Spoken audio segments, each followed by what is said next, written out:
Martedì 23 ottobre 2012 è ricorso l'anniversario della rivoluzione ungherese del 1956.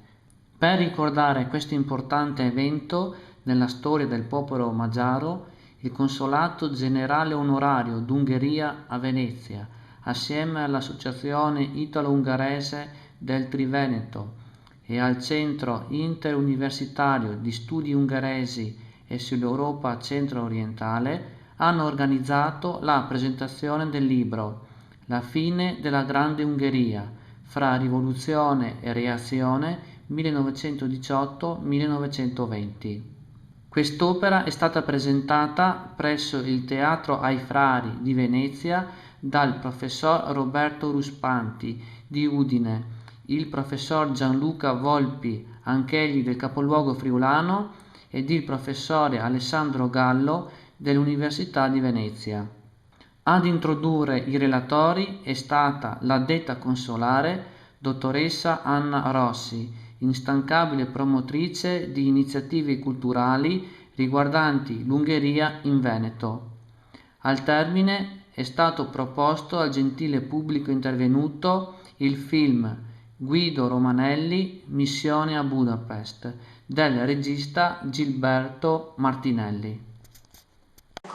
Nel giorno della festa nazionale ungherese del 23 ottobre, che commemora l'anniversario della rivoluzione ungherese del 1956, io do il benvenuto al gentile pubblico. Mi fa piacere che siate stati così attirati dall'argomento che andiamo a trattare oggi pomeriggio, che è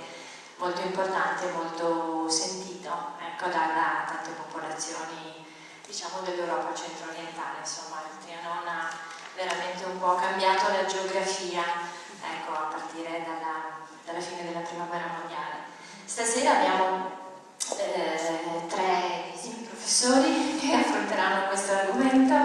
il professor Ruspanti e il professor Volpi dell'Università di Udine, il professor Gallo dell'Università di Venezia, che sotto diversi aspetti affronteranno questo tema così importante. Come avete visto dal programma, seguirà alla presentazione del libro che raccoglie 20 relazioni di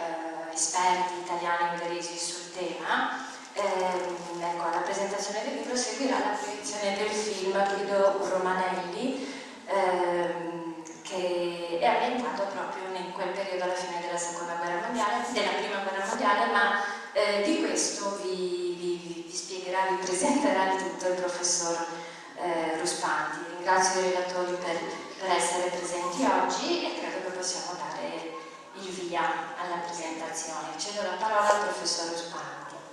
Grazie. Volevo innanzitutto buonasera a tutti. Volevo ringraziare la dottoressa Anna Rossi per l'ospitalità che ci dà ogni tanto per presentare queste nostre piccole cose che riguardano la cultura ungherese, la storia ungherese. Questo volume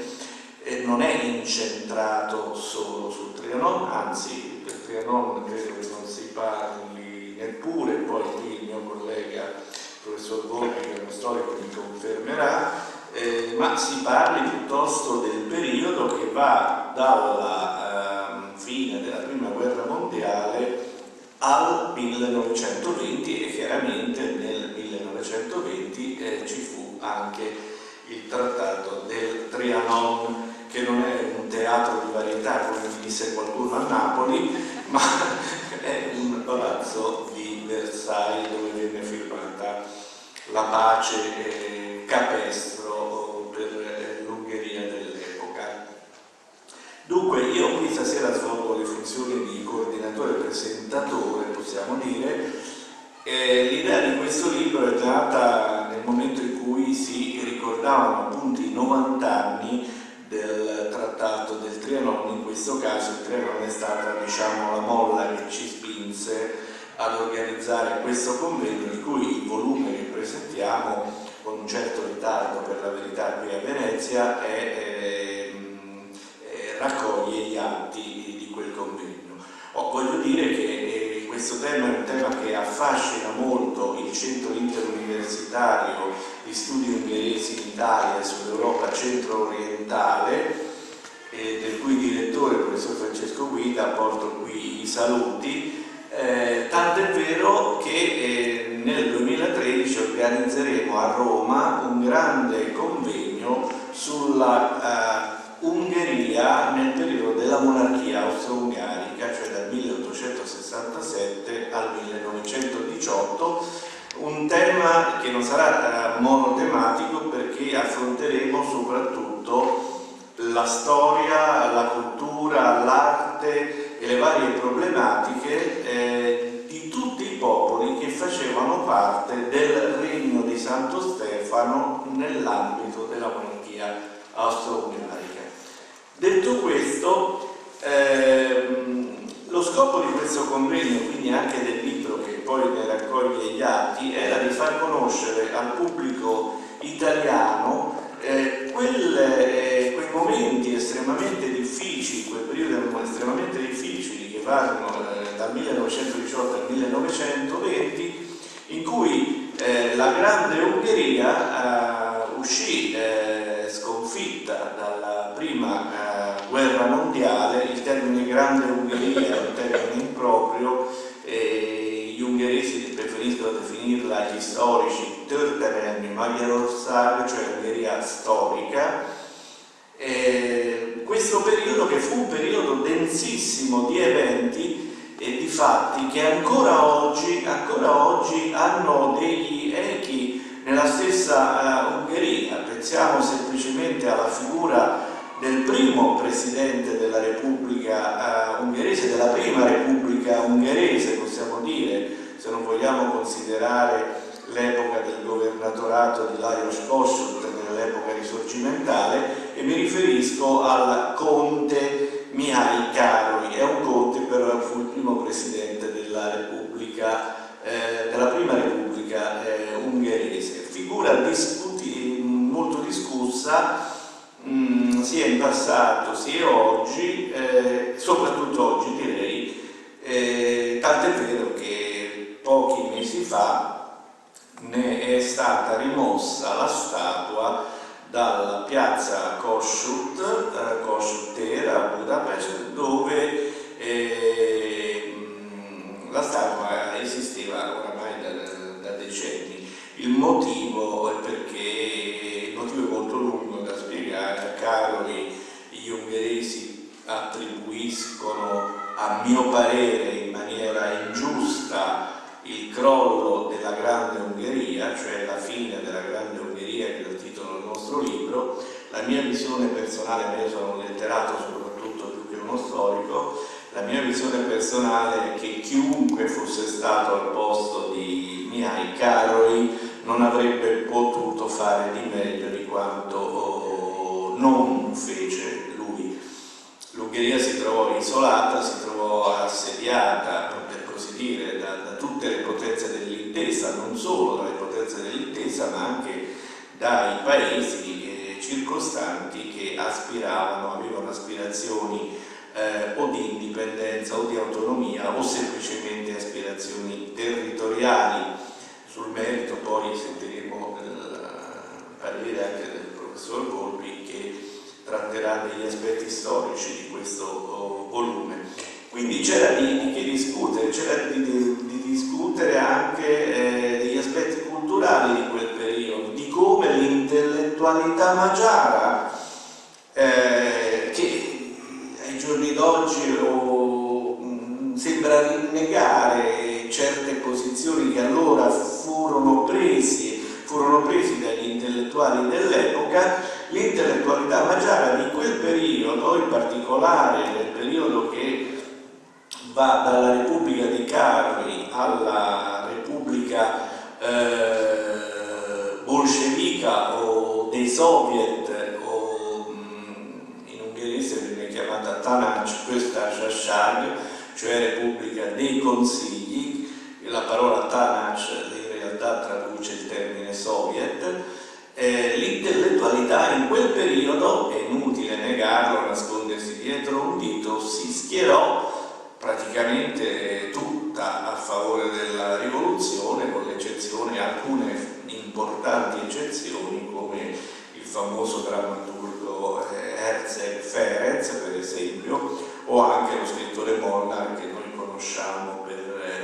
noi, insomma, gli italiani conoscono per il famoso romanzo I ragazzi della Via Pari. Quindi l'intellettualità si schierò, diciamo, praticamente tutta a favore della rivoluzione, prima di Caroli, e quindi della Repubblica Democratica di Caroli, e poi successivamente a favore della Repubblica Sovietica o bolscevica o dei consigli di Béla Kun, con, dicevo, alcune eccezioni, ma in realtà ci fu un fermento di iniziative, di idee, di dibattiti nei consigli culturali. Tutti gli scrittori, gli artisti partecipavano attivamente a questi dibattiti, anche coloro che in fondo vedevano anche il degenerare della situazione, come per esempio il grande poeta Babiš Mihaj, che è noto anche per essere stato il traduttore in lingua ungherese della Divina Commedia, e che a giudizio di esperti, linguisti e letterati che conoscono la lingua ungherese è la migliore traduzione in una lingua straniera della Divina Commedia di Dante. Quindi l'intellettualità si schierò tutta o quasi tutta a favore della Repubblica dei Consigli, e se non a favore con un sentimento di attesa, di rinnovamento. Per la verità l'intellettualità magiara non è la prima volta che ha assunto queste posizioni. Anche nel post-periodo della Seconda Guerra Mondiale, dopo la fine della guerra, anche allora, dal 45 al 48, l'intellettualità magiara guardava favorevolmente allo sviluppo in senso socialista dell'Ungheria. Certo, non poteva immaginare che poi ne sarebbe uscita fuori l'Ungheria totalitaria, stalinista che abbiamo conosciuto. Negare questo fatto significa negare la realtà, basta leggersi i testi, i documenti, i libri che sono stati scritti in questi periodi. Paradossalmente una figura che in un certo senso si distingue da questi intellettuali è quella di un socialista genuino, il pittore, poeta dell'avanguardia, fondatore dell'avanguardia ungherese, Lajos Kassa, che aveva una visione, come dire, idealistica del socialismo, e riteneva che appunto il socialismo fosse, come dire, dovesse essere costruito dal popolo tutti insieme, non dai burocrati. E quando si rese conto, già durante la Repubblica di Béla Kun, che in realtà il Partito Comunista Bolscevico appena fondato da Béla Kun, di ritorno dalla neonata Unione Sovietica, era in realtà un partito fortemente burocratizzato, centralizzato, lo stesso Kassa che si pose, essendo lui un socialista puro, in contrapposizione, e rimangono famosi diversi scontri che lui ebbe con quello che poi è stato chiamato il Lenin magiaro, cioè Béla Kun, che tra l'altro poi vedremo nel film che verrà proiettato dopo. Quindi dicevo, l'intellettualità, per intellettualità intendo non solo gli scrittori, intendo anche gli artisti, intendo anche i giornalisti e anche figure insospettabili di intellettuali, come per esempio, ne parlerò poi dopo, Sándor Márai, che a tutti noto è stato, con la sua esperienza letteraria e con la sua esperienza di vita, un feroce anti-regime comunista, anti-regime totalitario per tutta la sua vita, come lo era stato all'inizio, nella fase negli anni 30, un feroce nemico del totalitarismo nazista. insospettabilmente nel periodo di Béla Kun il giovanissimo Sándor Márai, che aveva allora 19 anni, essendo nato nel 1900, scriveva per i quotidiani rossi della Ungheria rossa di Béla Kun, ed era più russo dei rossi, ed è uno degli interventi che sono presenti che figurano in questo volume. Bene, io metterei un po' di ordine, velocemente renderei conto di alcuni interventi che sono stati pubblicati in questo libro, per poi affrontare la parte storica con il professor Volpi e un aspetto molto particolare che è, potrei dire, tra il sociologico, lo storico, ma soprattutto geografico, delle ferrovie ungheresi, che erano, come dirà Romanelli nelle sue memorie, erano tra le più sviluppate d'Europa alla data in cui la Grande Ungheria scompare. Rendendo conto dei vari interventi, comincerei da quello del professor Amedeo Di Francesco, che si intitola L'Ungheria e i vaticini di Endre Odi. Il professor Di Francesco ci parla del messianismo di Odi, una rilettura della poesia del grande poeta del primo Novecento ungherese, nella quale egli mette in risalto come